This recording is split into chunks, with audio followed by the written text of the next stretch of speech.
So Deborah McGregor is Anishinaabe from Whitefish River First Nation, Birch Island, Ontario. She's a Canadian Research Chair in Indigenous Environmental Justice at York.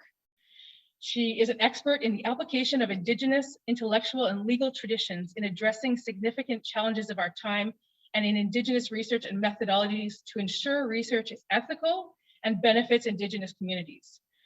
The Indigenous Environmental Justice Project, IEJ, that is led by Deborah, seeks to understand how Indigenous knowledge of the natural environment can help us respond to climate change. Engaging with youth, elders, and other knowledge holders, the research is Indigenous-led and investigates what a self-determined future looks like for Indigenous communities and people. So please follow Deb's work. She's doing incredible stuff. And we've asked her to come here today to talk to us about what Indigenous research methods mean to her and how she sees them contributing to the fight for environmental and climate justice. Over to you, Deb. Miigwech for that. I wish I could say I was, zooming in from Whitefish River, but I returned to the city last night. So I'm in Toronto. So wonderful to see everyone, those folks in person, and to have this conversation with Courtney, Brianne, and thank you, Rebecca, for that amazing introduction, as well as Jen. So happy to be here. So what you're going to hear is sort of like my overall thinking around what Indigenous research should be like. And a lot of it is framed by the fact that I generally am teaching non-Indigenous people. So like that's just the nature of post-secondary education. So, and I teach a course on Indigenous research methods, but I don't have 13 weeks with you and make you do a bunch of readings and spend 40 hours. We have a short period of time. So I just tried to pull out what I thought were important things to think about in the research I do around environmental and climate justice. And a lot of the focus of what I usually ask people to do when they're wanting to embark on research, ideally with Indigenous peoples and organizations, however, or communities, is you really have to sort of always examine your own motives for this. Even allies can be problematic if they don't, if they're not clear what their intentions are and motivations. So I'm going to talk a bit about sort of like that, what I'll call more the abstract kind of stuff. I will touch on some of the work I did within Indigenous climate action, because they do amazing work. I consider what they do. Very few Indigenous organizations have research capacity, and it is a struggle, but they're one of them. And they're able to challenge how we define problems, and now moving into what solutions can look like when you're redefining what those are. Because primarily what researchers do is you have questions that you want to answer. You start off from a position of humility, which is, I don't know the answer to this, and I'm trying to find it out. And so you're going to talk to a lot of different people, ideally, to try to figure that out. Then I'll talk a bit about the work that I do for the non-Indigenous environmental justice, the approach that I took to that, and the rationale for why I did. The bets that I can do in the kind of institution that I work in, but also pointing out that a lot of research that I do is outside of that, working directly with Indigenous communities and organizations. So hopefully there's enough meat there and substance there for us to have something to talk about afterwards. So, but really first, just really happy to see folks and that they're interested in this topic, and and really committed to addressing the big challenges that we're all facing and all of life is facing. So I'm going to share a PowerPoint just because it keeps me on track, keeps me to be a little bit more linear rather than the way my brain likes to work, but maybe it doesn't always work for other people. And hopefully I'll be able to get through this in a timely way, but a lot to say, and really looking forward to the conversation afterwards. So Jen, you'll have to keep me on track, because once I do this, I cannot see the time anymore. So, so I always start from the premise, and bizarrely, it's an important thing I always have to explain in the different climate circles that I find myself in, is that Indigenous peoples are always here on these territories for thousands of years. Already dealt with major environmental change, had knowledges, laws, governance in order to deal with life and whatever life would have been throwing at us, and also how we maneuver through that for our goals of being able to support life. So really, for most of the history here, it would have been Indigenous knowledge systems. And the way that we were searching for the questions that we had and our own methods for how we sought those kind of answers to the questions that we might have or the challenge that we were facing. So this is not new to us. So that's really what I like to explain is really most of the history here. These already exist, and we're just trying to bring them into other spaces, is what people like me and others as part of climate action, Indigenous climate action would be trying to do. And our goal was to enable sustainable relationships with all of creation. Our ultimate purpose, and I'll speak from an Anishinaabe perspective because that's who I am, is to support life. That's what we were trying to do. That was our ultimate goal. A lot of our knowledge, generally when you're in the academy or even other spaces, really for the most part, most knowledge is generated by people, for people, from people. But in an Indigenous research context, a lot of this knowledge is also held by the natural world. So a lot of our stories speak to this. And this is where humility becomes really important in research, because when I think about, and this is never really a popular thing to say in some of the, especially the climate science circles that I find myself in, isn't a lot of Anishinaabe stories. I don't have time to get into one of them. My favorite is the Pipe and the Eagle at the moment. I consider that a climate change story, or could be a climate change story. Is sometimes people aren't clever enough to come up with the solution. So you have to turn to the natural world. And in our stories, it was often animals or other beings that would bail us out of the situation that we were in. There was this huge challenge that we were facing, could be a destruction, and it would be the other beings who would bail us out of that situation. You see an image of the maple syrup. So that comes to the Anishinaabe at a time when we would have been facing major food insecurity in the spring, because it's hard to hunt when the snow is deep and melting. You're not fishing yet because ice isn't safe anymore. So we had these gifts, and a lot of it comes from the natural world. So Indigenous research is way beyond what I might be capable of as a human and my limitations as a human in terms of my senses, that you have to rely on the broader world and acknowledge that it also contains knowledge as well. And that there is much to learn from the natural world, and Indigenous peoples had their ways of accessing that knowledge. And people still do. It's hard to do, I find, depending on the nature of the research that you're doing and where you're doing it. But it's part of, again, the system of how we understood knowledge and how to generate it and share it. And the natural world is often continually trying to share knowledge with us. What we have often is an inability to be able to access it or understand the message. Again, part of it is how we're going to live well, with each other, and how we're going to live well with the natural world, and understanding what our responsibilities and obligations are. So a lot of Indigenous research is, what is our ethical conduct? What is our conduct going to be to each other and to the natural world, to future generations, to the ancestors?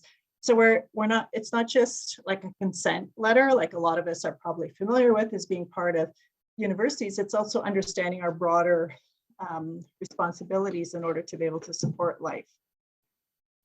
Planetary health. So I just point this out. So a lot of these reports, they're coming from based on research, existing research, and it's not looking good. We've kind of hit that, curve of diminishing returns at this point.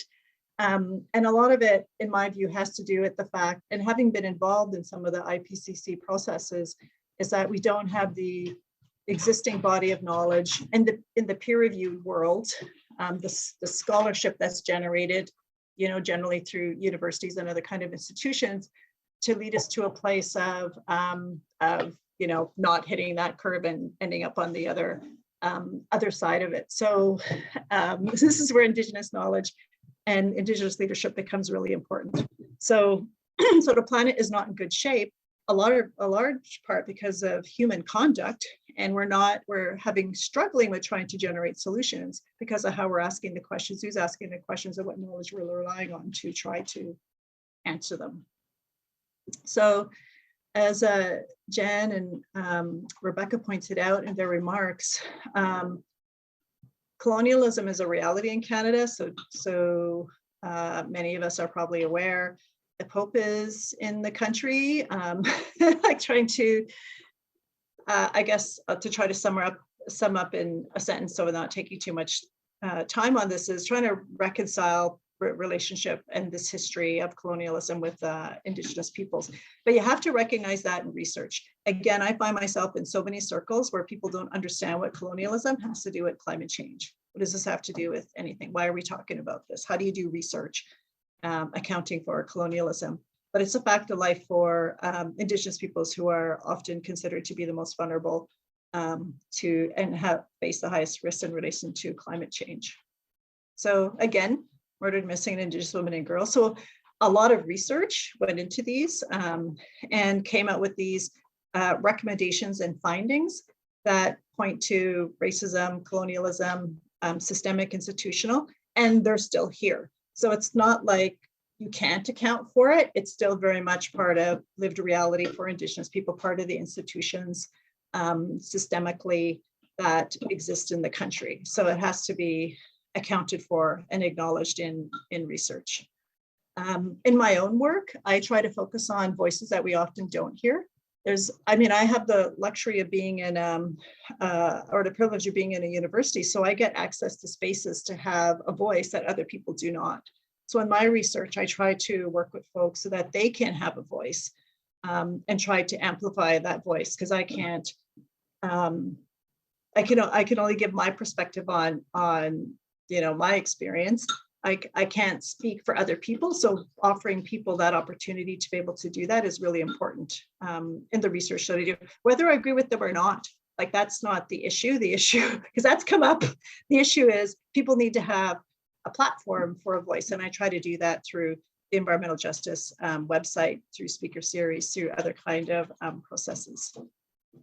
Research is all about asking the right questions. If you don't ask the right questions, then we're just going to be spinning our wheels and going back in circles. As I pointed out before, a lot of it has to do with who you are, what your assumptions are. Again, my assumption is Indigenous people were complete societies. We're here for thousands of years, and we faced challenges before, and we know how to work through them. What colonialism did was interfered with our ability to do that. We can't respond in the way that we would want. So I have a set of assumptions for how I approach my research. Who gets to ask the questions? How are the questions going to be answered? Why? Like, why? Is it a checkbox, or is it actually going to contribute to something meaningful? And research becomes really important because it defines what the problem is. So Indigenous peoples actually define a lot of the problems around, or the challenge around climate change, differently than the IPCC report, how they talk about climate change. And I'm not saying it's wrong, like, absolutely, climate change is caused in a very sort of scientific, technical sort of language and process, but Indigenous people see it a lot broader than that. That's consistent with their worldview and philosophies. And I just have a quote here from Brian Delory about how, the late Brian Delory, how he talked about like our role in research, our role in life. And that for Anishinaabe, anyway, we're obligated to care for our relatives, and our research should support life. So how does our research do that? So the moral and ethical part of it is part of yourself. Like, we do have to fill out forms and do that, but that's mostly about protecting the institution and liability. It's not necessarily always about trying to make sure the research is always ethical and moral. So you need to kind of have that moral fiber yourself. So you need to ask yourself often those really tough questions. When I ask students, they don't like it, but they do find it helpful after 13 weeks of working through it, because those are kind of questions that Indigenous people are going to ask, like, who are you? Why are you here? Like, what is it that you want? And those are perfectly legitimate questions for people to be asking because of, not so great history in relation to research on Indigenous people. So here we see Ariel, a colleague, and folks we work with at ICA. So part of the problem is Indigenous peoples have been excluded. So when you're excluded, that's when advocacy becomes really important, because you're not part of decision making. So advocacy becomes really important, and how can research support that? Rights are not recognized. Indigenous peoples are like stakeholders, like snowmobilers status in terms of decision making and engagement. So Indigenous peoples are like on the outside looking in, even if the research or the risk and vulnerability assessments are about you. Like, it's very bizarre, but that's sort of how it is. And I think there's some cracks in that, but that's a big part of the problem in terms of Indigenous peoples and research and climate change. Climate crisis, we talked a little bit about this. Capitalism, colonialism, and extractivism. I call it those other C words, capitalism and colonialism, that people don't want to hear. They like to hear about like the climate change C words or carbon C words, but they don't understand capitalism and how we actually have to challenge that in order to really address climate change. And colonialism, again, these are like big ideas or concepts or realities that folks have a hard time dealing with in research, I find. And this is from Ariel. I think she did this piece for Yellowhead Institute. So I would recommend reading it in terms of her work there, based on a lot of the policy work and work that Jen and others and Rebecca and others have done. So I'm just going to go through this quickly because I think most of you know this. Indigenous peoples are hugely impacted by climate change, but have also knowledge that it also enabled us to be able to survive. We've had to face, so climate change is understood as an intensification of colonialism. We've already had to face massive environmental change and figured out how to do that, which is why we're able to be on this webinar with you today, because we're still here. We could talk about these kinds of questions. So I'm not gonna read this. So I was stunned, but not surprised when I came across this, which is climate assessments, climate monitoring, all these aspects of how people understand climate change around the world, whether it's monitoring, risk assessment, vulnerability, adaptation, resilience, is based on knowledge that doesn't come from Indigenous people, very focused on actually Europe. That's where most of the top climate change researchers come from. I was actually kind of surprised. I thought it would have been in the US, in the global north.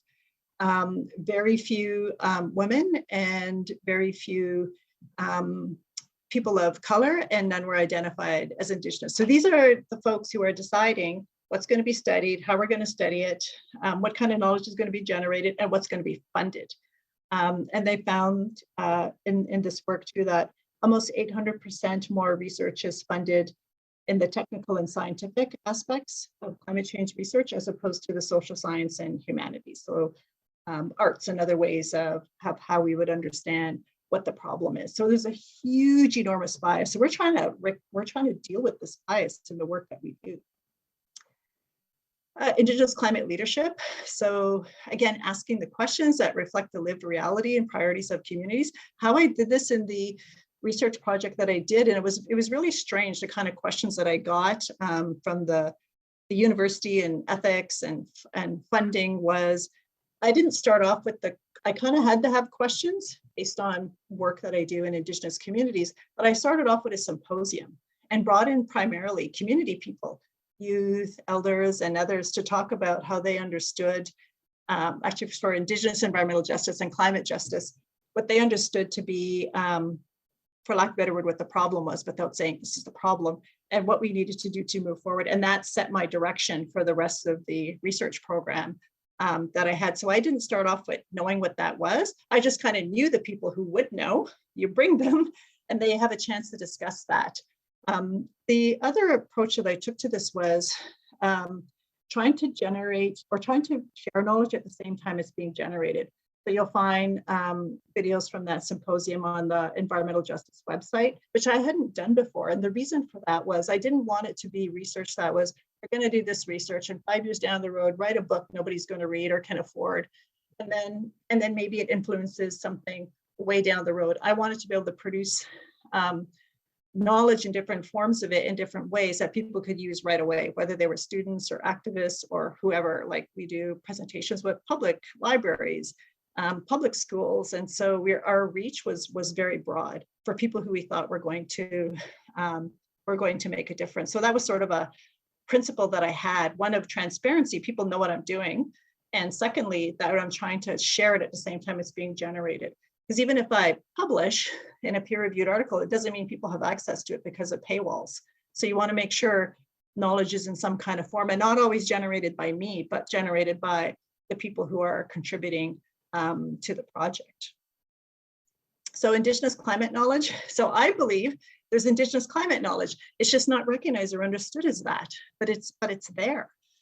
So that's language and in the land-based Indigenous knowledges and ecologies, illegal traditions. And climate change is experienced holistically in Indigenous communities. It's not like people are, okay, this is monitoring. Now we're going to go over here and do adaptation. And now we're going to go over here and do something else. People are experiencing it all at once. Probably everyone experiences that way, but it's not how it's studied at all. It's very siloed and very, there's a hierarchy. Indigenous knowledge and solutions. So when you understand there's this huge bias, and you need to, and Indigenous peoples have climate knowledge that is on the outside looking in and trying to find solutions, define what the problem is, find solutions. Then you turn to Indigenous peoples and their knowledge systems, and you're going to find innovative and transformative solutions there because they already exist. Because Indigenous peoples already had to transform to be in our societies and who we are in order to survive and be where we are. And again, we have a lot of stories that speak to that. We are always seeking knowledge and incorporating it into our lives for survival. I talked about this, the Earth's guidance. To me, I look at the Piping the Eagle story of the Anishinaabe and think, okay, that's consistent with what the IPCC reports are saying. Humans caused this big mess. The difference is what the solution is.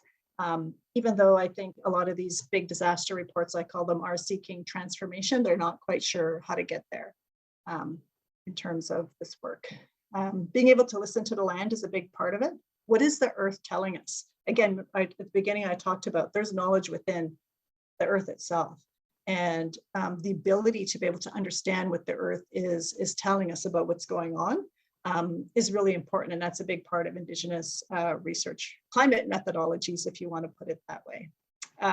So then we can self-determine our own solutions rather than just inputting into other people's solutions that kind of work for them, that we want to have our own solutions that are going to help us still be who we are and meet our obligations to future generations and the natural world. Imagining this future, again, that's usually not funded. How to be imaginative and creative. These are images that come from a climate elders youth gathering that I facilitated for the Chiefs of Ontario. Again, that gathering it was like eureka all the time. Like there was just so many insights that I hadn't thought of before that came from being part of this and listening to what people had to say. A lot of it had to solutions move towards earth, language, and identity. That's building resilience in Indigenous communities. So I am coming to the end. Sorry, I know I'm sending out a lot of information to you. So research, so ethical considerations, trauma-informed research. So when you're talking about colonialism, you're talking about, then it could be a trigger for people. So you have to be sensitive to that in terms of the kind of questions that are asked and the kind of methods that are used. Who gets to tell the stories and what are those stories? I've literally been in an audience where a non-Indigenous person stood up and said they had permission from the Anishinaabe to tell our story. And I went, but I'm Anishinaabe, you don't have my permission. So it has to be very context specific. It was really weird. And it certainly wouldn't be a story I would have told. So there's nuances to that. Accountability for all researchers. Again, the moral and ethics, like there's the ones that we always have to deal with externally, but there's also what are your own, like what's your own moral fiber in this? Could be personal, could be professional. I find in the academic settings, ethics often falls to the researcher in an unethical context. Maybe some of you have found yourself in that situation. There's a lot to maneuver. Consent at multiple levels, reciprocity, like how are Indigenous people going to benefit from this research, having compassion in the research. Is this research useful? That's what I grew up with. It didn't matter what I was doing. I was always told, how is this going to be useful? Like, is this going to be useful? If it wasn't going to be useful, then it wasn't really worth doing, was sort of how I was raised. The timeliness of the research, can it be used immediately? As we know, climate change is like now, like we need to solve this like yesterday. We can't wait 5 or 6 years down the road to get the answer to the big question that we're asking. It needs to happen more quickly than it has been. And also approaching research with humility. The whole point is we don't know. And we're trying to find it out either from the natural world, or from, a collective of different minds, and bringing different minds together, and having the humility to know we don't have the answer, and we're willing to listen to what other people have to say about where they want to go, and based on their experience and knowledge. So some key messages: the importance of land and land-based activities, or earth-based activities, sometimes I say, because it's also water and ice. This is a source of our climate knowledge, a lot of the times, not the only source, but it is an important source. Promote climate solutions that account for Indigenous people's lived experience, rights, and aspirations, not again, just sticking into other people's processes. Recognition as an Indigenous governance as a part of climate solutions. Very hard to find that in the literature, because I looked. It's like that Indigenous peoples are going to be leaders and govern what's going to happen in our own situation. That's often not a question that's been asked. Recognize there could be justice and injustice in proposed solutions. So other people's solutions can actually be hugely problematic for Indigenous peoples.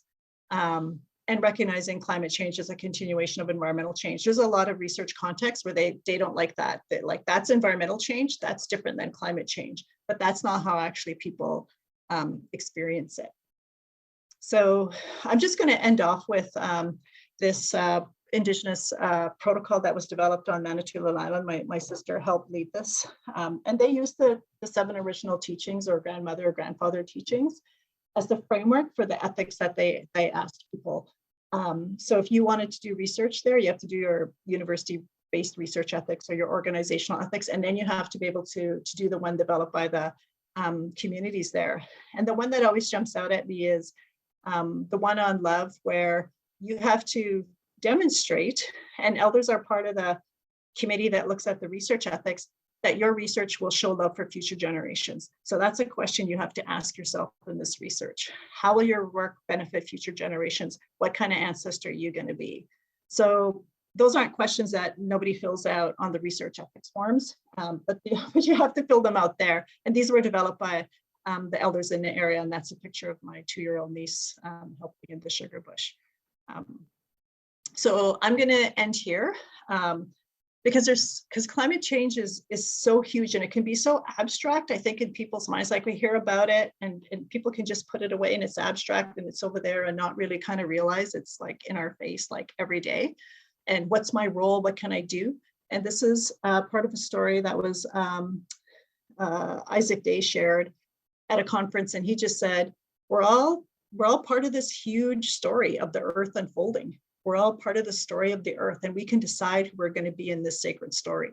We're going to be either part of the problem, or we're going to have a solution. We're going to help, or we're not going to help. Like, we're all, like, I think in the story, he's trying to give people a sense that we have agency in this, and that we're not helpless in the face of what was so big and what we're facing in terms of climate change. So I didn't have as much of a chance to talk about how I approach this in my own research, sort of talked a little bit about it, like idea of transparency, knowledge sharing, trying to make sure knowledge is available for people like right away, and not waiting years and years and years and years, or in an inaccessible format that nobody can access. So there's a number of, like, my own sort of ethical priorities that I focus on when I'm doing the research that I do, and that probably took way longer, but that there's a lot to say here, and looking forward to the conversation with the others. And thank you for your patience, because I know I went over time. So hopefully it was worth it. Well, thank you, Deb. This is your time. Thank you so much for sharing all that. And now that we're going to move into a time of dialogue between Deb and our other 2 guests, Courtney and Brianne. So I'm going to introduce Courtney and Brianne, and then leave it to them to exchange with Deb further. So Courtney Milne is the decolonizing climate policy researcher at Indigenous Climate Action.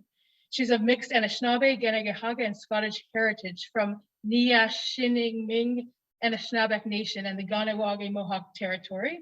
She's currently living in Squamish, BC. She has a Bachelor's of Art in Psychology and a Master's of Education in Language, Culture, and Teaching. Continuously claiming her culture and identity, she has spent her adolescence and adult years being active in community, learning traditional knowledge, and working for several Indigenous nonprofit and charitable organizations. Courtney is passionate about bringing indigeology, I love that word, to the forefront of education, research, and policy, and is passionate advocate for Indigenous rights, sovereignty, education, health, and wellness. So I'm just gonna change the settings so we can see Courtney as well. Hi, Courtney. And now I'd also like to introduce Brianne Lavalley-Heckert, who is the research manager at ICA. And Brianne is a Michif woman with German settler ancestry from Red River and Treaty 1 territory. Her Michif family is from Métis community of St. Ambroise, Manitoba, located on the southern tip of Lake Manitoba. She holds a Bachelor's of Arts in Human Rights from the University of Winnipeg, as well as a Bachelor of Civil Law and Juris Doctor from McGill here in Montreal, Jojagi. Welcome back to Montreal, Brianne. And she's committed to decolonizing understandings of law and governance through the active embodiment of Métis sovereignty. She's a proud member of the Red River Echoes, a collective of Métis people who are reclaiming culture, laws, languages across their homelands. Brianne enjoys writing, spending time with the land, and telling stories with friends and family. Over to you. Merci, Jen. Thank you so much for that. Yeah, thank you, Deb, too, for that talk that I just my brain was going a million miles there, thinking about all of the different stories that I could share in this conversation about the things that you brought up. Courtney, did you want to just say hi, because then I can roll into a story? Yeah, of course. I thank you, Jen, for that introduction. Anis, Sego, everybody who's joined. I'm really glad to be here. Quickly before, as I can get this out, my internet has kicked me out a couple times already. I don't know if you saw it, but it's really unstable. So I apologize in advance if my screen goes or I leave the meeting, but I am going to continue to rejoin. Yeah, here we go. Yeah, Brianne, take it away. Thanks. Yeah, I think I'm just gonna react to a couple things, and then I'll share a story about my own sort of journey through research and what that's meant for me. First of all, I think I just I'm really stuck on the talking about love. I love thinking about love. And I think it's such a powerful thing, because I think falling in love with the land is a climate solution. And the more that I fall in love with the land and with the stars and with the animals and with the plants, the more I am inspired to do this work. And especially a lot of the time, this work feels really heavy on our spirits. And that love is really something that can pull through, that really, yeah, hearing about how and researching the ways in which our lands not only are raped and pillaged from, but also completely misunderstood. It's really, really grounding to have those relationships of love with all of our relatives. So I'm going to share a little story about the land and snow, actually, and how I ended up at ICA.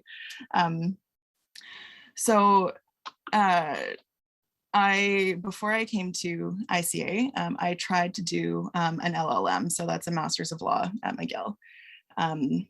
One big reason why I did this was because I really wanted to write about Métis law. I wanted to have a space where I could actually think about what that meant, and not Aboriginal law, not that law. I wanted to think about what our laws meant on our own terms outside of Canada's laws and what Canada has done to us. And so, yeah, so I was gonna do this this LLM where I was going to be writing about that. And I had all of these good intentions going in. And I think I was really struck by, I had in my last year of my undergraduate law degrees at McGill, I took a class with Professor Erin Mills, and I had the opportunity to meet Robert Clifford, who's a Saanich legal theorist. And he said something really profound. He said, "I don't really give a shit about Canadian law," in the class. And I was like, wow, you can just not care about Canadian law. And that just felt so empowering to me. And I was like, okay, yeah, he cares about Saanich law in his work, and he didn't have to think about what Canadian law did. And so I was like, okay, that's what I'm going to do. And so there I went, all inspired, and wanted to do this LLM. And in between that time, I ended up moving back to Winnipeg from living in Montreal because of the pandemic. So this was in 2020. And the summer I moved back, it was one of the drought years in Winnipeg. And so last year, so 2021 was a drought year, and the year before was also very dry. And I had been gone, like, away from my homelands for 4 years at that point. And so and actually lots had changed in that time in terms of like what the land looked like and what winters were like and what summers were like. And so I think when I moved back, I was sort of like, wow, I don't even recognize like this place that I come from anymore, because it's changed so much in just 4 years that I've been gone getting these fancy law degrees that I don't really care about anymore. And so that's the attitude I had going into my LLM. So things didn't go great. And I think what really bothered me was the snow. I had this sort of like epiphany moment in law school where I realized that I knew how to listen to the land, because my mother passed away in the fall of 2015. And that year when the snow fell for the first time, I felt her, and I could feel her in the snow. And our water has memory, and my mom was from this place. And so of course she's in the water, right? And then I think I had this realization as I was starting my LLM, like, what if my grandkids don't have snow here? And how would they know me? How would they know my mom if we don't have snow here? And so that's actually a big part of why I left my LLM, was because I wasn't really taking care of the snow in that I was thinking about what, an LLM would do for my CV.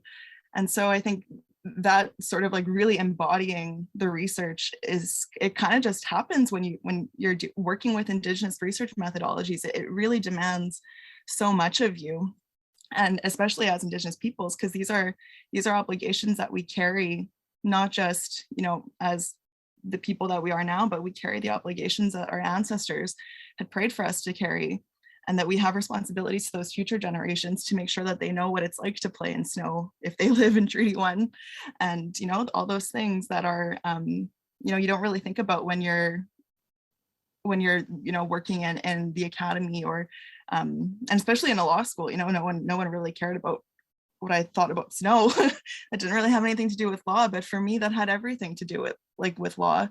And so that was a fundamental disconnect, and I wanted to do advocacy work to actually live Métis law, and to actually live those relationships, and to actually be able to do that in a good, meaningful way, and in a way that I think honors the urgency of the situation. Because I think that, like as a young person coming out of university, it's really easy to be like, I just need to get the job, I need to pay off my student loans, I need to do all these things. But we might not have all of this if we continue down this route, and if we don't actually take this seriously. So that's just a little bit of my little ramblings about snow. Courtney, I don't know if you want to share a story, or Deb. Sure. Yeah, no, thank you, Brianne. That was a really beautiful story. And this is actually the first time I'm hearing a story, although I work with Brianne every day and we talk all the time.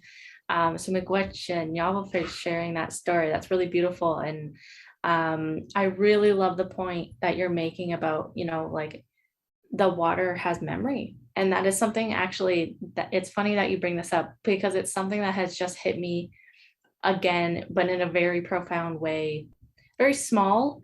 So recently, this is a little story to kind of reiterate that water has memory, and it is life. Like it has life, it has its own spirit, and it deserves to be treated that way.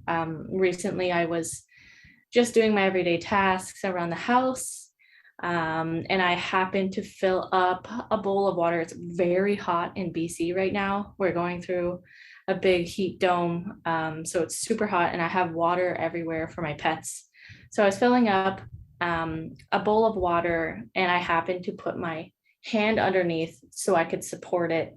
I didn't actually touch the water or anything. I was just touching the bowl, and I put it down. I wasn't thinking anything of it. And hours passed. I left the house and I came back. Hours passed, and I looked down at the bowl through the water from the top, and I saw my handprint there in the water at the bottom of the bowl. And it was outlined with like bubbles of almost like condensation bubbles. I'm assuming from the heat, but it had been quite a few hours since I had touched it actually, but it stayed, and I took a picture of it, and I wish I could share, but I don't have it on my laptop. And I took a picture of it because it was in that moment where it just hit me so clearly that like this water is holding the memory of my touch. And what does that mean? And like when we go out onto the land and we interact with the water, and thinking of the fish that are in the water, and I'm very connected to fish at the moment too, and what they're doing as how they're living in the water, they are part of it, they are feeling it. And if we don't do things to protect that, then like Brianne said, we're going to lose that. And what does that mean for future generations, and how will that change who we are as a people, collectively, like holistically, and not just us, but everything else that the water touches and the water interacts with and the water gives life to. So I really appreciate that story big time. Brianne, thank you for sharing once again. And it really made me think of how everything is so interconnected, and what does that mean for our responsibility as researchers. And as Dr. Jen Gabi was saying in my introduction, I'm very, very committed to indigeology and decolonization. And I try and take these stories and these experiences that I have and bring that into that work. So, for me, through this whole amazing presentation by, Deborah, it made me think about, what's our responsibility in the researchers as Indigenous researchers? What does that mean?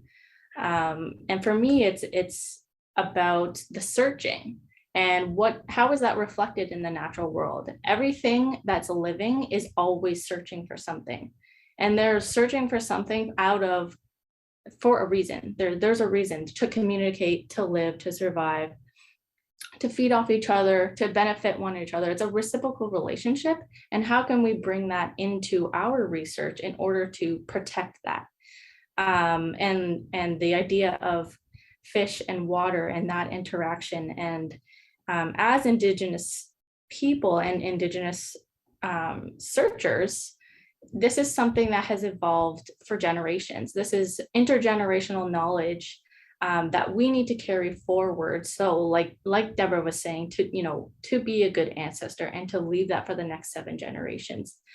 And what does that mean in terms of like grounding yourself in the land and in the water, and how does that affect the future generations? So I've got my mind kind of going all over the place with that, and kind of just sit with that and understanding, like what does it mean to be searchers, and how do we bring that to the table, and how does it reflect back on the communities? And researching is researching for the things that we need, reclaiming what we know to be true, using our knowledge systems to benefit our communities in a way that makes sense for our communities. Like Deborah was saying, that sometimes solutions don't actually make sense for communities that are most impacted, and reclaiming our worldview as central to what we need for climate justice and climate solutions for the land, and understanding of health in general. How do we bring our knowledge back into that, and how do we stand firmly in that? I have personally, as an Indigenous researcher, I sometimes get caught up in trying to justify my knowledge against colonial standards, especially in the research field. And I have lots of mentors who have reminded me through the years, and I continue to need this reminder of, our knowledge is generational. This is from the land that has been here forever. And that's knowledge that stands alone. It stands on its own, and it doesn't need to be justified through a colonial lens.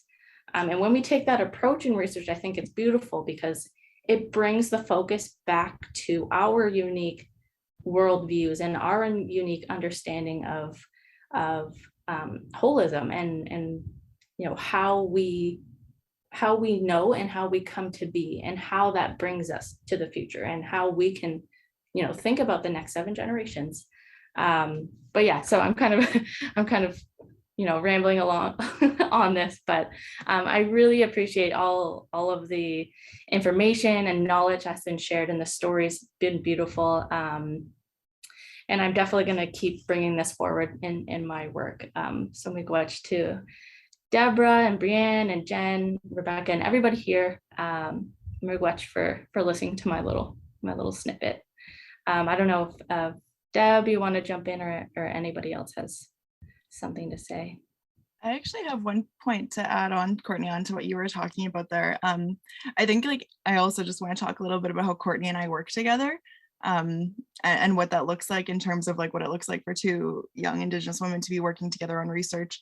And so at the end there, Courtney, you're just sort of talking about how knowing who we are and where we come from and all those things. And I think that's one really big way that we've grounded our work, is in our positionality and understanding where each of us are located. For my understandings, the main difference between Indigenous legal orders and Western legal or non-Indigenous legal orders is that Indigenous legal orders are rooted.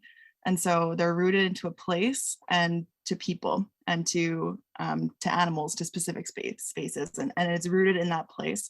And so for me, as someone who's thinking about law, I always have to make sure that I'm respecting my positionality, especially as a Métis woman, especially as somebody who's white passing.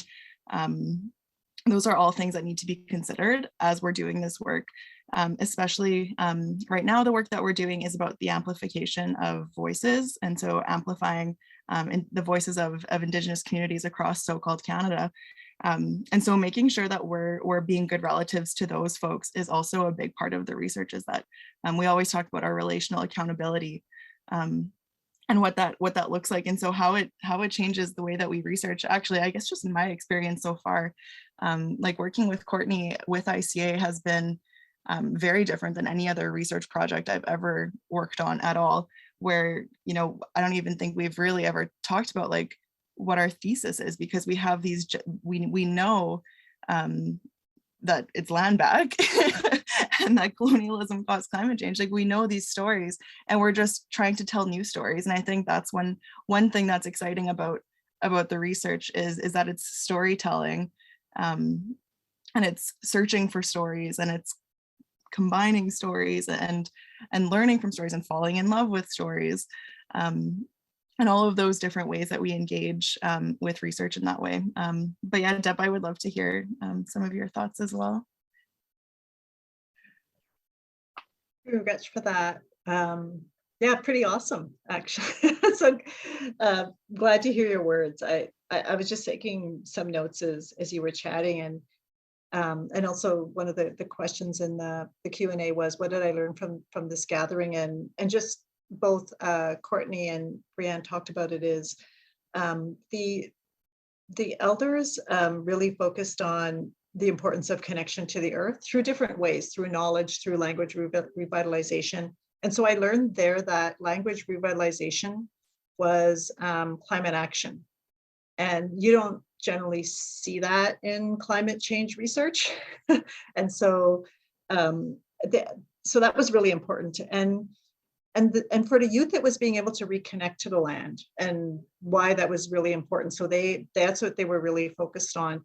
So it was an interesting gathering because it was intergenerational, people listening to each other, and youth were bringing a lot of knowledge into that process as well, because they're learning about climate change in the way, people are learning about it in school, right? And the elders wanted to know that. They're like, well, what are people saying about this, right? So there was a real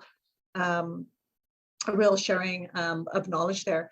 But I just wanted also to comment on something that Brianne said, this leaving Montreal and coming home, and then this really profound and deeply spiritual connection to her mother through snow, literally she's embodied within snow.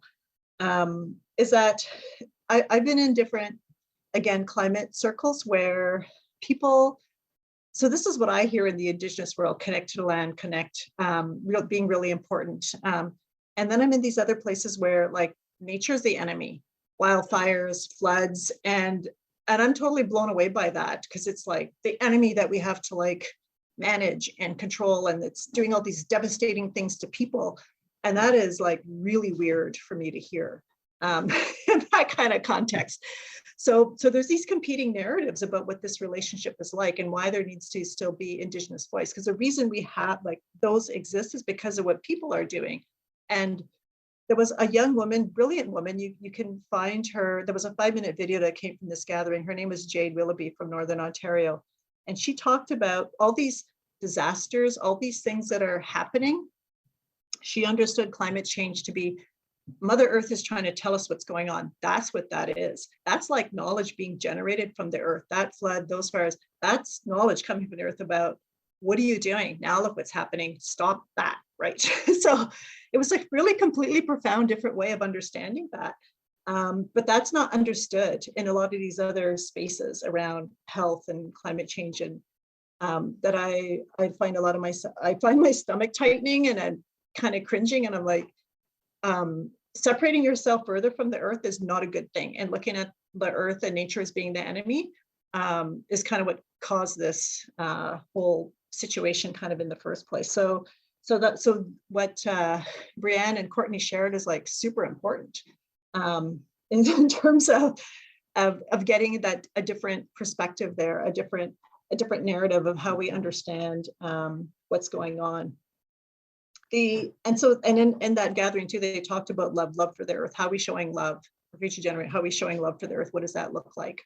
And so the other part about being young people in this, and something that I try to convey when we're doing these youth workshops and to students is that you're the climate change storytellers now. Because this story that Brianne shared, I came back 4 years later and it's completely different.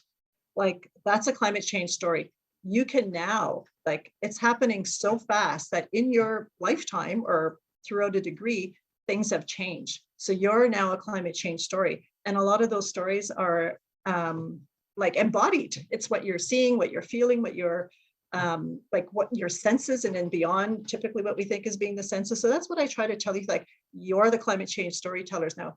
You will notice from when you're starting in grade 9 to grade 12, how much things have changed. Just start paying attention. So I try to have youth trust themselves and trust that they have this knowledge and they're going to be able to generate knowledge based on their own experience because it's happening before their very eyes, like it's happening in their lives, and to start paying attention. You can still rely on the science because we will. You can rely on what was it like for your grandparents at this time, like when I'm graduating, right? So that knowledge is still really important, but you're also climate change storytellers and generating knowledge through these kind of experiences as well, because it's happening so fast. So I think, yeah, that's all. That's where I'll stop with that. But those were some of what made me think of that, is that the kind of knowledge we need to generate that is being generated, that already is there, but it's the ability to listen to it and how you approach it again. Like, is nature really our enemy? Like, is that kind of really the enemy happening here? And what are we going to do to rebuild that connection again? I think where I'll stop here is again, really influenced by what I call like on the ground, outside of the academy kind of learning, is again the work of the Turtle Lodge around where Rebecca and Brianne and others are from. And when they ask the elders about, well, what's the cause of climate change? They don't go on to the big, long scientific definition of it. It has to do with people's separation from the earth. It's because people don't know how to connect, love the earth anymore. That separation has happened. And that separation has to come back again. So that reconnection again. So it comes from the understanding comes from a different place.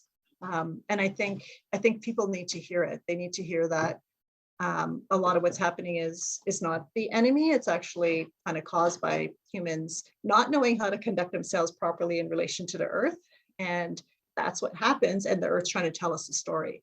And we need to be able to listen to that story and change. And it's not too late to do that. So it's the kind of transformation that folks are calling for, but not quite sure how to make happen. So I'll stop there, and I just want to thank Courtney and Brianne for inspiring my thinking around that, and just to uplift you as climate change storytellers, because you are. So, and being able to share them, like just your own embodied experience, that's real now, and that not needs to contribute to the what we call the broader knowledge that we have around climate. Thanks so much, Deb. Yeah, and I think like a lot of the points that you made like really touch on why it's so important to have Indigenous peoples doing this research is because of the framing of nature as bad or as the problem. Whereas, you know, like as Indigenous people, that's so like such a completely like weird idea that wouldn't even inform how we approach the work, right? Like I can't even imagine thinking about the river as my like enemy, you know. It's so strange, and I think it like really like highlights, you know, like a lot of the like climate like alarmism and all of this like sort of like paralyzing like all these folk, and you know, instead of like just realizing that we have the agency to make these changes and to make these decisions. And I think, yeah, as Indigenous women, I'm just thinking about this book that I'm reading right now. It's called Talking Up to the White Woman by Eileen Moreton Robinson. She's an Indigenous woman from so-called Australia. And she writes a lot about the white women and Indigenous women in those relationships. And as I've been reading it, I've been thinking a lot about how like our relationships as Indigenous women in these spaces has really like shaped how we are as researchers, that you know, we carry these stories in our bodies, and you know, having things like moon times, and you know, we are like we talk about those things, and that informs the research, right? Like that's not separate from it, it's all part of it. And that we experience the world with such a different worldview than if you're coming from a colonial worldview. You don't understand all of those things. You for like 500 years have been separated from your stories, from your people. Like settlers don't know where they come from. They don't have stories. They don't have relationships with the land. And that's what's really sad. And so I think that's what, as Indigenous people, it's like in these spaces now, like we can tell these stories, and you know, this sort of like fear of the earth, I think is like a really big thing. And I think that stems, you know, feeds into larger systems, right? Like people are afraid of the land because they're also afraid of BIPOC people. They're also afraid of, you know, change. They're afraid of poor people. They're afraid of all of the things that have been labeled as other. And if we can bring that into research, into all aspects of research, including climate, like I think that's really, really important. And I think that's something that's sort of it's inseparable. Like we're part of the research, and we recognize that. And I think maybe that's the biggest difference between Indigenous and non-Indigenous researchers, is that the myth of objectivity. Like I have no like fantasies that I can ever be objective, you know, like I know that I am rooted, and I know that I have stories that I have to honor. Like I'm not looking to be, you know, separate from these things. Why would I want to be separate from these things? Yeah, agreed. I think that's an excellent point. And I was just gonna reiterate, like I think that that question was posed of the biggest difference between Indigenous research methods and non-Indigenous research methods, as I've been taught, feeds really well into the conversation of fear and trying to remove yourself from the land, especially when we talk about climate action and climate justice and climate change and what that research looks like. For Indigenous research,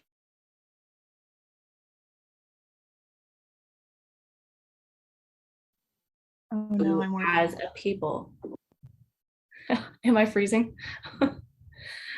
You're okay now. Okay. Oh, I'm so sorry. Yeah, I just think for me, it's about how we come to know, and coming back to ourselves is how Indigenous research methods are informed. It's about our values, and the ethics of our research come from our specific worldview, which is rooted, like Brianne was saying, in our location, not only like our physical location, but our location as specific Indigenous people from different nations, but also our spiritual location, you know, and like how we're connected to the land and our teachings and everything. And that's for me what guides research, our ethics, and our values, and stepping back into that center of that, your spirit center, and letting that guide you through the work that you're doing, and thinking about, especially as Anishinaabe, thinking about the next 7 generations and really living in those values is the biggest difference for me between, Indigenous research methods and non-Indigenous research methods. Yeah, I just wanted to offer that up. I'm sorry if I'm freezing a little bit here, but I will pass it on. Thanks so much, Courtney. Deb, did you have any final thoughts before we open up for questions? Oh, it's just, no, those are amazing, amazing insights and experience, I think, to share with folks. I think just to the add of what I think is some of the main differences between Indigenous and non-Indigenous research. I guess I frame it a little bit differently, because a lot of Indigenous people do research that might be typically thought of as being non-Indigenous, because that was kind of the way it was for a long time. That was how you could have a career, but now that's sort of the boundaries are being pushed on that. But I think, and there's a lot of non-Indigenous researchers who are doing Indigenous research through the whatever funding agencies, ideas about what that is. Is it collaborative? Is it in partnership? But I think right now there's a big push for Indigenous-led research. But as far as I can tell, I mean, unless it's being done by, let's say, Indigenous Climate Action or Ontario Federation of Indigenous Friendship Centers, they're another organization that has research capacity. People don't quite know what that is. So what does that look like? And I was chatting with a woman who's part of a project that's Indigenous led, and I remember her just making a comment that it is so much work for her, like, because a lot just kind of got dumped on her. And I thought, you're actually not getting to do research leadership. You're doing logistics. Like you're doing stuff that, I don't know, I might give to a graduate student to do or something like that. So I still think there's still going to be a lot of struggles with this broader direction that's coming right now for Indigenous-led research, when people don't quite know what it is, when it's going to be different folks coming to the table to work on that, when it's not actually like literally led, rooted in a community or an organization to do the work. That is actually still going to be a struggle, I would say, for probably most people I'm interacting with in places that I've been in. And I raise that, and people get upset when I say, you don't actually really know what that is, because it's barely happened. And what gets propped up as examples, usually in little text boxes that say Indigenous-led research 3.2, is usually stuff that people were already doing, and they decided that was Indigenous climate. They just decided that was Indigenous-led research. I go, well, this is like projects that's like 20 years old. It's not even like transformative or new based on this new direction. So I think the work that, Indigenous Climate Action and others are doing show what that can look like. Because it isn't just, we put some brown faces there. It's like, they're actually ideas that Indigenous people have, questions that they have, how they want those questions answered, by who, and recognizing that Indigenous peoples were here. Like, you're starting off at your set of assumptions in mind, where we were here for thousands of years. We faced challenges and we dealt with them. So we know how to do that.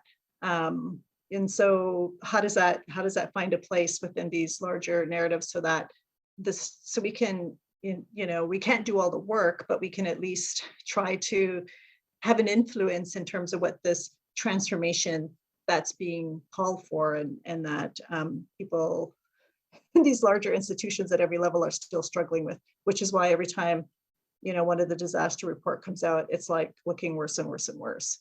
That we need to change that trajectory, I think. Anyway, that's all I'll say about that. But I do think there's a lot of work to do, and I think there are a lot of people doing really innovative things. I think the problem is we don't hear about it a lot, and we need to hear more about it. They need to find the space and place in order to be able to express those points of view, so that people who are lost and where it's really abstract, if it's really abstract, I don't need to actually do it, can hear about, go and be inspired by it, and be inspired by a lot of this work, and that it's within them to do it. I try to say, when I'm doing presentations, especially with young people who want to do something, it is in you to do something. You know, it's like it is, you do. You don't wait for, you know, the United Nations or government of Canada to figure it out. Like there's things that you can do that's within you in order to be able to, you know, address what we're facing. So I'll stop there so that we can feel some questions or comments from folks in the audience. I really appreciate my fellow panelists for sharing their insights. I learned a lot. Yeah. Merci, Deb. Thank you so much for that. That's really special to hear that from you. Thank you. I think that's also, yeah, for we're such research nerds, so we're very excited. Actually, on that, Courtney, do you want to say who inspired you to become an Indigenous researcher? Yeah, sure. One of the questions that we just came in from the audience was who inspired you to become Indigenous researchers, as well how can I inspire our youth to become our knowledge holders?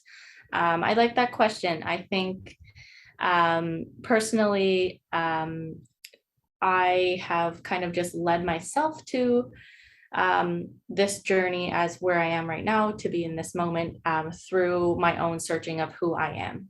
And that started many years ago when I was young and I was a young teenager.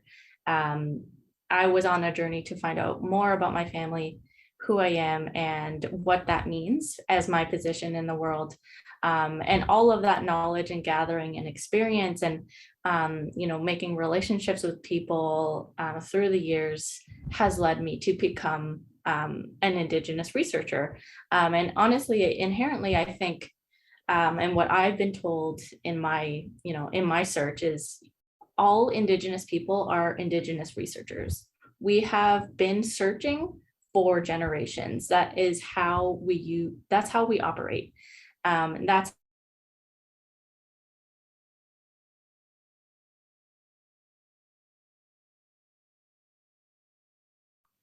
Oh no, maybe Courtney will jump back on.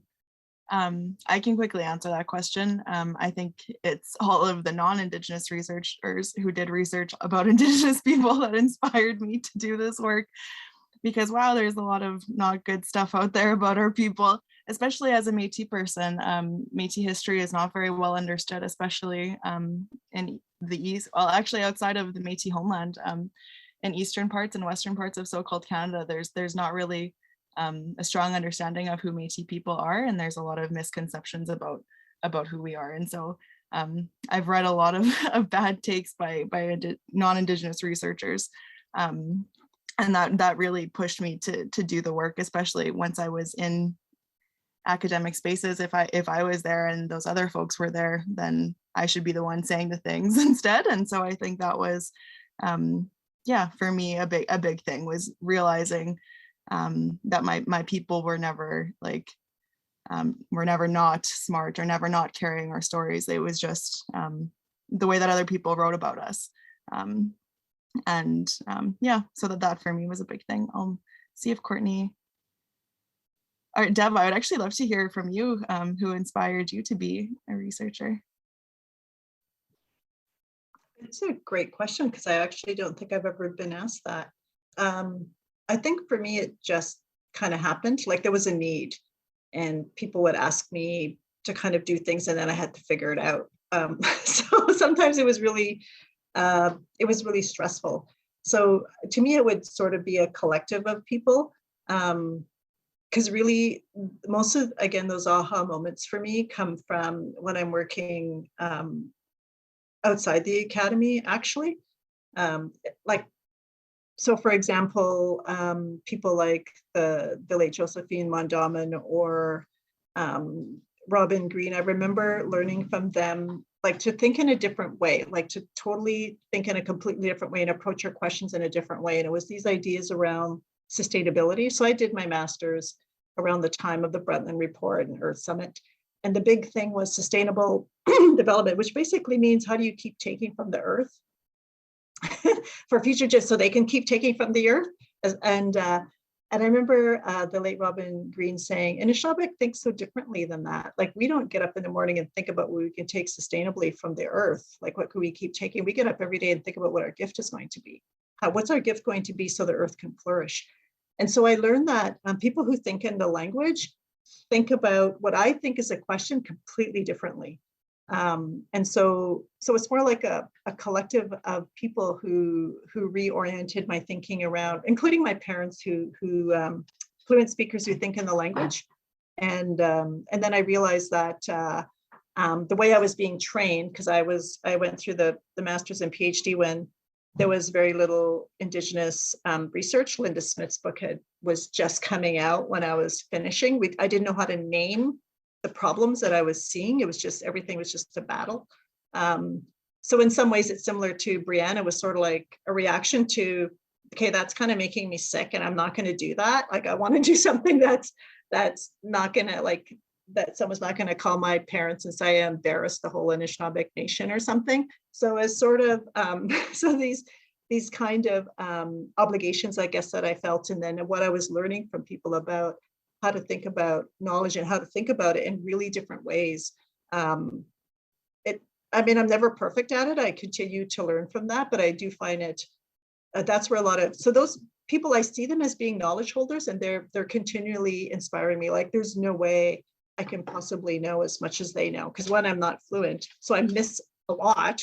I could be a lot better at learning from the land. I'm trying, but I'm nowhere, I don't have, let's say, the late Josephine's Mondawmin's ability to be able to understand what the water's saying.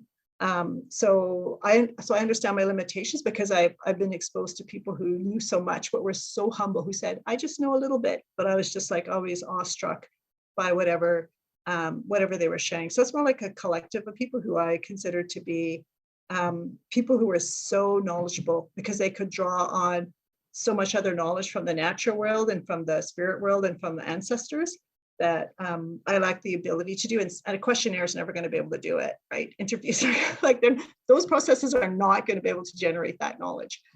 It comes from a different place. So it's a really good question.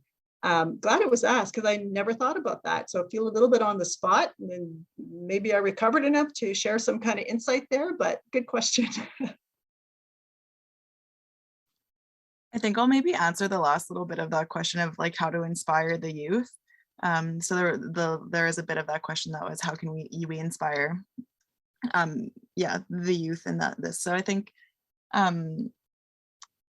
for me, it's how exciting is it to realize that you have gifts from your ancestors and that all Indigenous youth have that, and I think that that's a way to inspire and to motivate to keep doing this work, because it's not easy for sure. And especially Indigenous young people, there's like a million and one things going on all the time. Like, just life is hard for Indigenous young people, but feeling empowered by the things that you have just been gifted by ancestors, by spirit, like that's such a huge thing. And I know for me personally, it was like a really big moment in my life, like as an Indigenous youth, was realizing like, holy shit, like I matter to my community, especially like we live in a world where Indigenous youth are so disposable, and just telling them that all they need is their gifts and each other. Like that's just what, I feel really strongly about the youths. I love the wisdom that young people give us. And I think that's something that Courtney and I also too want to center in our work. Courtney, there's a question. Can you explain how you define Indigeology and where to find more info? Seems like it'd be perfect for you. Yes. I'm so sorry, everyone. My internet kicked me off on my laptop, so I'm joining on my phone right now. Actually, let me see if I can turn this on so you can kind of see me. There we go. So this is a bit weird now, but Yes, that's a great question. I think that indigegogy is a super important term that needs a little bit of uplifting, and I'm glad that question was asked. So in my journey as an Indigenous searcher, I started learning about indigegogy, and it was originally a term coined by Stan Wilson, who is a Cree elder and educator, and I was taught about indigegogy from an Indigenous researcher, Kathy Absalon, Amanda Thompson, and Bandaconda Kennedy Kish. They were my main teachers when it came to indigegogies. And from my understanding from learning from them, as some of my mentors, indigegogy is about Indigenous methodology that uplifts traditional ways of knowing, traditional teachings, ceremonies, practices, and it's a decolonizing practice that centers and builds on the resurgence and the researching of Indigenous ways of knowing and learning and being, and how to apply that to different fields. And it really is taking the stance of centering Indigenous knowledge as a standalone, as its own, holds its own merit and doesn't need to be explained by colonial standards or colonial education methods or research methods or anything like that. So in terms of resources, I would highly suggest going over, actually, there's a Center for Indigegogy where Kathy Absalom works, and her book, Kondasowin, the second edition had just recently come out in the spring. That's an amazing resource. Her work is beautiful and it's so profound and has really affected me as an Indigenous researcher.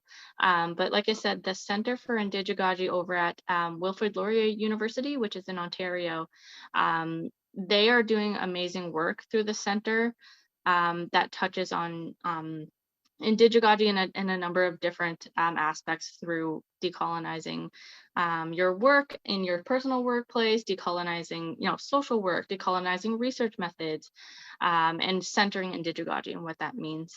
So I would highly recommend checking out the work that they're doing there, and they offer certificates and courses and professional development, and there's lots of resources available there. Thanks so much, Courtney. This is a question that came up in the chat. I don't know if I have an answer to it, though. I'd be curious to hear what others have to say. Which epistemological / cosmovision bridges metaphors have you found useful when trying to transmit to non-Indigenous peoples the diversity of ways of knowing and resolving? Yeah, I don't know if I've found if I use a single metaphor or anything. We use circles a lot. Just plug things into a circle, put some quadrants in there. That's something that Courtney and I yeah, have chatted a lot about. Does anyone have an answer to it? I can open it up to Rebecca if you want, or Deb. I'll take a shot at it. I think when I was doing my PhD, because I was in a science faculty of forestry, so automatically when I went there to talk about Indigenous knowledge or traditional tech, we use different words for this, it was a big threat there. Like they automatically assumed I was rejecting science, and it seemed like I thought that's bizarre. Like, why would I go to a science faculty to reject science? That just be torturous to do.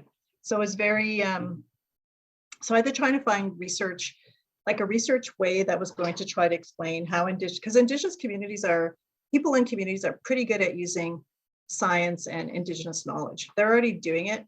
Academy's trying to figure it out, but people are already doing it there because they have to. If science is actually shared with them in an appropriate way, a lot of the times it's not. So, but they do. And so, and I was working actually, I think in Six Nations at the time, and with folks from Akwesasne and others. So for my research, I used wampum as a way to do it, like the Gaswenta, the Turo wampum. There's a lot of wampum between Anishinaabe and Haudenosaunee. I used dish at one spoon as well, because we were nations, and Six Nations is 6 nations. And they had their own confederacy for how they were going to share knowledge and language and how they were doing that with the Anishinaabe. So again, when you're starting from Indigenous people with societies and nations, we already had ways of how we were going to work with different knowledges and different laws and different governance through our whatever kind of agreements we had with each other, whether they were treaties. So that was the framework that I used at that time because it was really helpful, because integration was the big thing at the time. Let's integrate Indigenous knowledge into everything. So I was like, that hasn't worked out so well for Indigenous people. We need a different way of framing this. So that's a metaphor that's often that I used at the time. One that sort of that I've worked on a project with Dr. Jessie Pop at Guelph. She's an Anishinaabe, is creating different knowledge systems. They're building off work of Robin Kimmerer. The other one that sort of people are really thinking about right now is ethical space, of how you bring, because it isn't just Indigenous and non-Indigenous. There's a lot of knowledge out there that can be mobilized to try to meet the challenges that we're facing. And again, Indigenous peoples are always dealing with other knowledges and other peoples. That's not new to us. So we already had ways of how we were going to do that. So, but I tend to work with models or metaphors, if you want to call them that maintain the integrity of Indigenous knowledge, not force it to change to fit into another framework. So those ones do exist. Some people work with two-eyed seeing, although having worked with Megama on a recent project, I don't think it's really well understood the way I see it kind of employed out there. It's actually, that's different than actually what I heard them say it is and how to work with it. But so those are sort of ones that I've worked with in the past. Some people say weaving, because these are like models that try to move away from that. Let's just take Indigenous ideas and knowledge and jam it into another framework and hope for the best, because that's kind of how it's rolled for decades. So those are ones that I've used before. So I try to go back to Indigenous models because we already did it. And we are always dealing with different knowledge and negotiating with different peoples all the time based on our own knowledge system. So I take that and then try to employ it with other knowledges that I'm encountering in other spaces. So hopefully that's helpful and kind of makes sense or answers the question.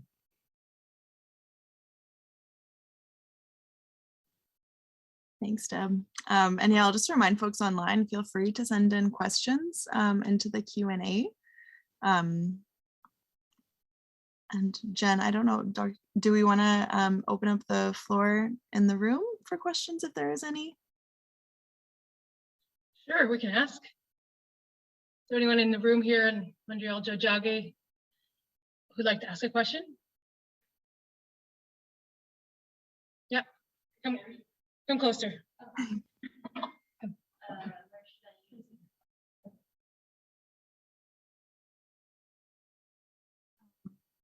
Hi, first of all, thank you so much for sharing the knowledge you have about about your research. I'm sort of talking of a slightly less academic standpoint, in the sense that we talk a lot about how to conduct research within an academic context, but I was wondering how, as either someone who is working, for instance, like I'm talking about my own situation right now, who is working in a professional setting that unfortunately has sort of unethical issues, but who wants to conduct something on the side, how to reconcile basically one's professional setting and, well, I mean, more of a less academic ways of research. I'm talking,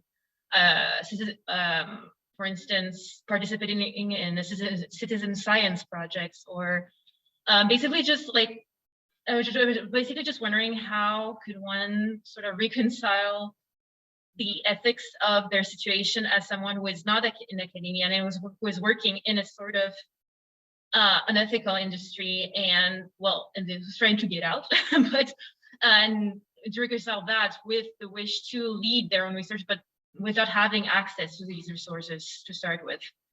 So yeah, I hope it was clear. I wasn't really sure if it was. Yeah, so I'll just try to sum up. So like the question is how do we reconcile being in a professional setting where our ethics might not match up with actually wanting to do something? Yeah, I think that's a really great question. yeah, capitalism really sucks in that way, because like we're all forced to take care of our material needs, and whether we like it or not, sometimes we work in industries that we're not, you know, that aren't great. I used to work for the Senate of Canada, so yeah, I hear you. And I think being clear about like one really important thing, I think, is being clear about like where you come from when you're working with community. So like when I worked in the Senate, I didn't do like, now I do like community work towards abolition. But when I was working in the Senate, I didn't do work on that, because I knew that my position in the senator's office was going to give the like that I wouldn't be a safe person in community for my kin. And so that was something that I needed to know. And so I think just making sure that you're like as Deb said at the beginning, like what are your intentions and why are you coming to this work, and being just honest about it. And I think that's the best way to do it. And I think Rebecca always says this in our research team, that we can work at the speed of trust, and research also works at the speed of trust. And so it's really, I think, about, yeah, just like exercising that humility and being like, hey, maybe this isn't for me, but there are things that are for me, and knowing that like which one to go to and different things, I think just depends on you and like where you're rooted. But yeah, I think that's it, is like just being honest about where, like not hiding it, you know, like not, but yeah, just like having a conversation about it, because then that also feeds into why we're talking about capitalism as a problem, right? So I think it's just, yeah, important to have these conversations, but yeah, important to do the work too. I don't know, Deb or Courtney, do you have any thoughts about that one? What I would add to that, I love that answer, yeah, by the way, is to build upon it, is the transparency part of it. I mean, I also worked for Environment Canada. There were things I could do or not do. So what I would try to do is within that position, try to support communities to do what they needed to do through whatever, like whatever kind of agreements. Okay, I'm going to support Chiefs of Ontario, and people there can do what they need to do to support whatever needs to be done there, right? So even though I couldn't do it, I figured out a way to make it happen in other ways. And really even a lot of university-based researchers are in that same position, because we're required through whatever kind of arrangements that universities have with the Tri-Council and the funders to do, ethics has to look a certain way. They're trying to get better about Indigenous research, but I still find it sometimes in conflict with what I do with communities. And as Brianne said, drawing upon Rebecca's insights, a lot of it has to do with trust. Like they really push, you must have research agreements. And I'm like, but no one's asked me for that right now. And that'll make it really overly administrative for the communities I work with. Is there going to be someone there who's going to now administer this thing?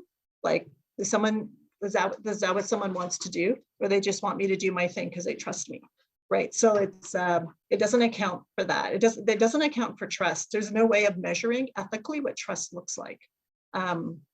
So I might figure out ways that can happen. And in the research that I do, I'll just go, if you want to do that, like, great, I'll support you to do this thing. Like, it may not be my thing, because sometimes I want to support people, but it may not necessarily be a thing I want to do, but it's something that they think is important, that they think is going to help, or that they want to do. So you want to be able to support that. So again, it's the humility to know that I'm not the all-knower and the person who's got the answers.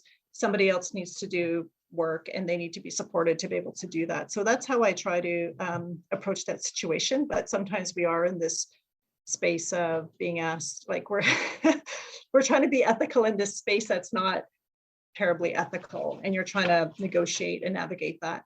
The transparency part becomes really important too, because this is like my area, the area of traditional knowledge, and people wanting traditional knowledge for environmental assessments and everything else, is to be really transparent and honest there. Because what communities still may want to participate, people still might want to participate, but when it's really open and really honest, this is really only how far we can take this. This is how your knowledge is going to be considered in this process. People can make informed decisions about what they'll contribute. They might just say, okay, we're just going to be minimally involved in this and do this. We're not going to like share sacred and spiritual knowledge with you. So people can decide. People will have the agency to decide how they want to be involved and how much they're willing to share. And And they always have the option of pulling out whenever that's going to, if things start to, you know, go downhill kind of thing. So the transparency is really important. What's going to happen, then people can decide for themselves. And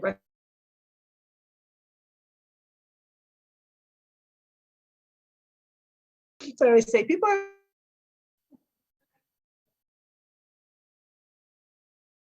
and don't push, like let it go if they're saying no. So yeah, I'll stop there. Courtney and Rebecca might have other insights to share. It's a good question.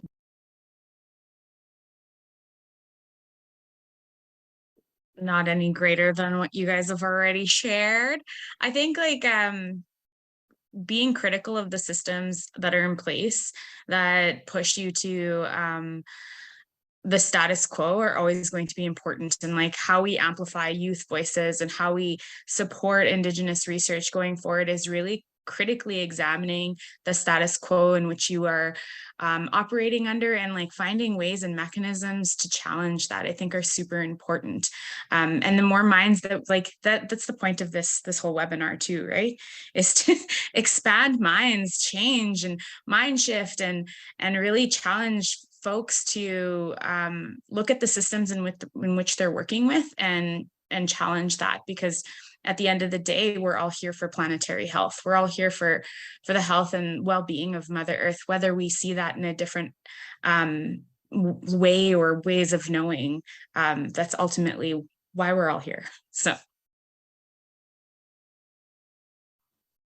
Yeah, thanks for that, Rebecca. I also wanted to, like, I just couldn't help myself, but like the question of who inspired you, I have to answer that. Actually, it was Deb.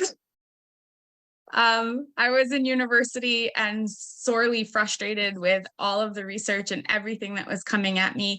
And I had a project where I had to research like different ways of thinking and research methodologies under Indigenous whatever, and for water specifically. And Deborah McGregor popped up and I was like, oh, there's a whole different way of thinking and doing, and look at the mastery of like, you're doing that within those walls and in those confines of colonialism. So I was super impressed by that and made my change in career based on that. Very much for that. One never knows what happens when their work disappears into the abyss. So it's nice to know that something useful and helpful and inspiring happened from that. So Chimigwech, Rebecca. Thanks so much. That was a really nice moment. It's very, very circular, coming back full circle. Really embodying Indigenous research methods.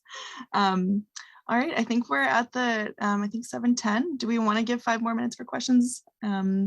Thank you so much, by the way. It was a very informative and really great response to the question. Thanks so much for the question.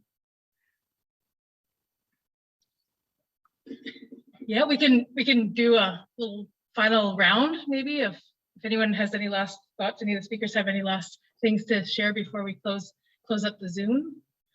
Do that.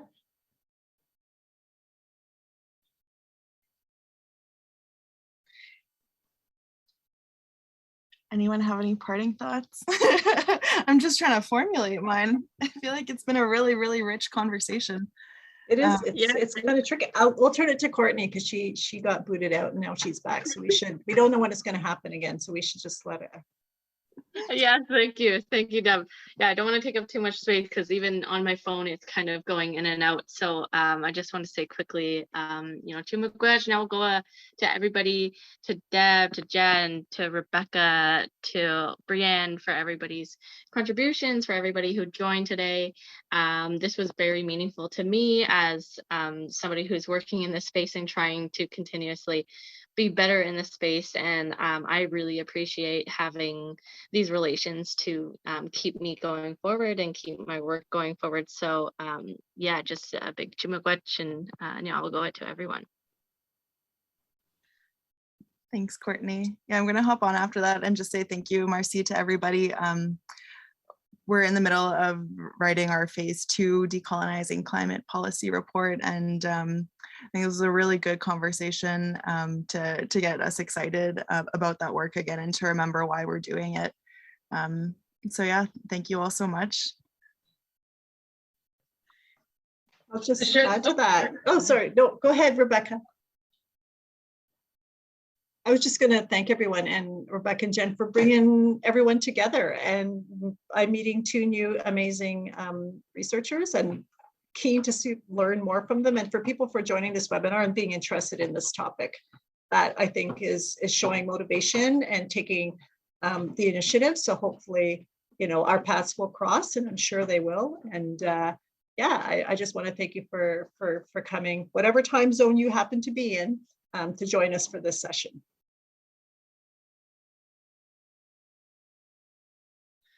Fantastic. So if anyone's interested in sharing this conversation, we will have the recording on the ICA Decolonizing Climate Policy webpage, as well as the Research for the Front Lines webpage, and we'll also post it to the Facebook event in a couple of days when we have it ready.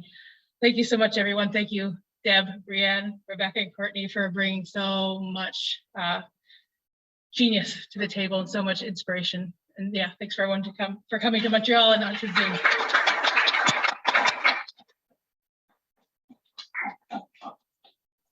All right. Bye, everyone. Bye. Bye. Bye.